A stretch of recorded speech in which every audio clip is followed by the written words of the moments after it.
کتنے دہشت گردی کے کیسز کیے تھے. مریم نواز نے جا کے جب پتھراؤ کروایا تھا نیب کے اوپر, کتنے دہشت گردی کے کیسز ہوئے تھے.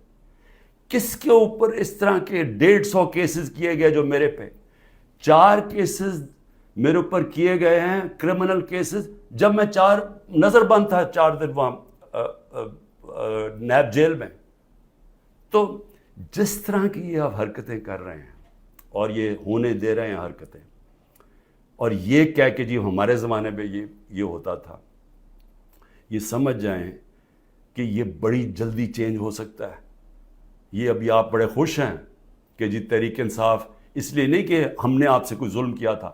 رانا ثناءاللہ کا ANF نے کیس کیا تھا جن کے اوپر ایک میجر جنرل صاحب بیٹھے ہوئے تھے, اور ہم نے کیبنٹ میں جب رانا ثناءاللہ کا کیس آیا کیبنٹ میں پریزنٹیشن مانگی اس سے کہ کہیں غلط کیس تو نہیں کر دیا, اور انہوں نے ایک فریم بائی فریم بتایا کہ یہ کیسے یہ رانا ثناءاللہ پکڑا گیا تھا منشیات میں. میں نے تو کسی کو نہیں کہا, نہ میری کیبنٹ نے کسی کو کہا.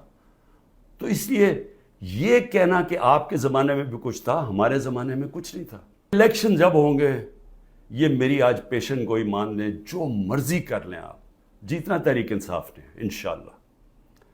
تو جب ہم آئیں گے, میں آج آپ کو انشاءاللہ ہم جب آئیں گے, میں آپ کو ابھی بھی یہ کہتا ہوں, میرے سے جو کیا ہے میں تو ان کو معاف کر دوں گا. مجھے قتل کرنے کی جنہوں نے کوشش کی میں معاف کر دوں گا, کیونکہ میں جو امتی ہوں وہ نبی صلی اللہ علیہ وسلم کا ہوں. ورکر جب نکلیں گے وہ ڈیمانڈ نہیں کریں گے کہ جن سے ظلم کیا گیا. تو اتنے انتہا پہ جو آپ لے کے جا رہے ہیں, یہ یاد رکھیں کہ کہیں پلان B بن گیا تو آپ اسی جگہ پہ پھنس جائیں گے. اگر عمران خان کا ٹی وی چینلز پہ نام نہیں لے سکتے تو اب میں سوچ رہا ہوں کہ ٹی وی چینلز پہ گفتگو کیا ہوگی شام کو. میں اور بھی سوچ رہا ہوں کہ اس کا مطلب مریم نواز کی تو اب تقریریں دکھائی نہیں سکیں گے, کیونکہ اس کی تقریر ہی ختم ہو جائے گی اگر اس میں عمران خان کا نام نہ ہوا.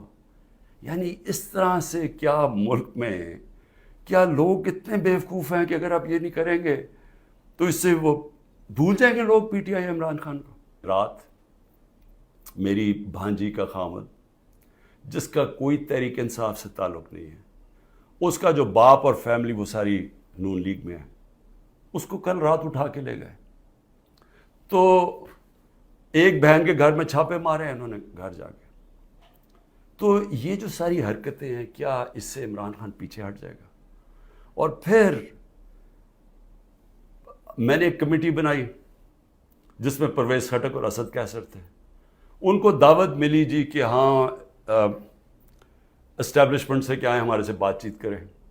وہ ادھر جاتے ہیں, ادھر ان کو سیف ہاؤس میں بٹھا لیتے ہیں. وہ ابھی بھی جب تک مجھے خبر آ رہی ہے ابھی وہ سیف ہاؤس میں بیٹھے ہوئے ہیں. انہیں کہہ رہے ہیں کہ تب آپ کو ہم چھوڑیں گے جب آپ یہ کہیں گے کہ ہم تحریک انصاف سے ہم اس کو چھوڑ رہے ہیں, تحریک انصاف اور عمران خان کو. تو اصل میں یہ جب آپ یہ حرکت یہ جو کر رہے ہیں, کیا آپ کو سمجھ ہے کہ آپ لوگوں سے کیا پوچھ رہے ہیں جب آپ کہتے ہیں کہ آپ تحریک انصاف سے علیحدہ ہو رہے ہیں؟ کیا اندازہ ہے کہ یہ کہہ کیا رہے ہیں آپ یہ کہہ رہے ہیں کہ آپ پالیٹکس چھوڑ دیں, کیونکہ جس وقت جو اس وقت تحریک انصاف کو چھوڑے گا, یہ میں آج آپ کو رائٹنگ میں دے رہا ہوں کہ اس کو لوگوں نے ووٹ نہیں ڈالنی. میں نے 27 سال گراؤنڈ سے پارٹی بنائی ہے. میں نے کبھی کسی کو ڈیڈی کہہ کے کسی کی ڈکٹیٹر کی کیبنٹ میں نہیں بیٹھا 8 سال پہلے اور پھر پالیٹکس میں آیا, یا میں کسی کی چھت کے اوپر سریے لگاتے لگاتے میں چیف منسٹر نہیں بنا. میں نے 0 سے پارٹی شروع کر کے یہاں پہنچا. میں پبلک اوپینین کو جانتا ہوں. جس نے پبلک اوپینین کے اوپر آیا پاور میں وہ جانتا ہے, وہ سمجھتا ہے.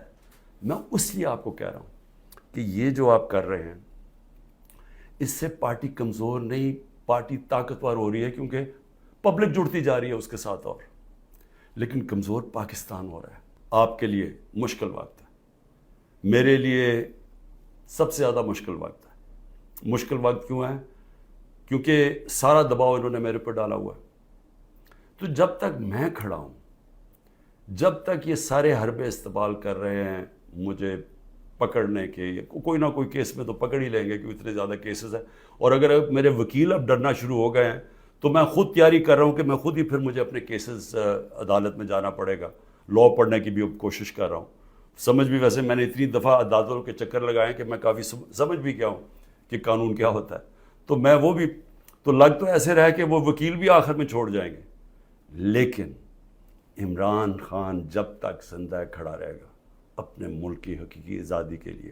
اور میرے کارکنوں، آپ اس کو پالیٹکس نہ سمجھیں.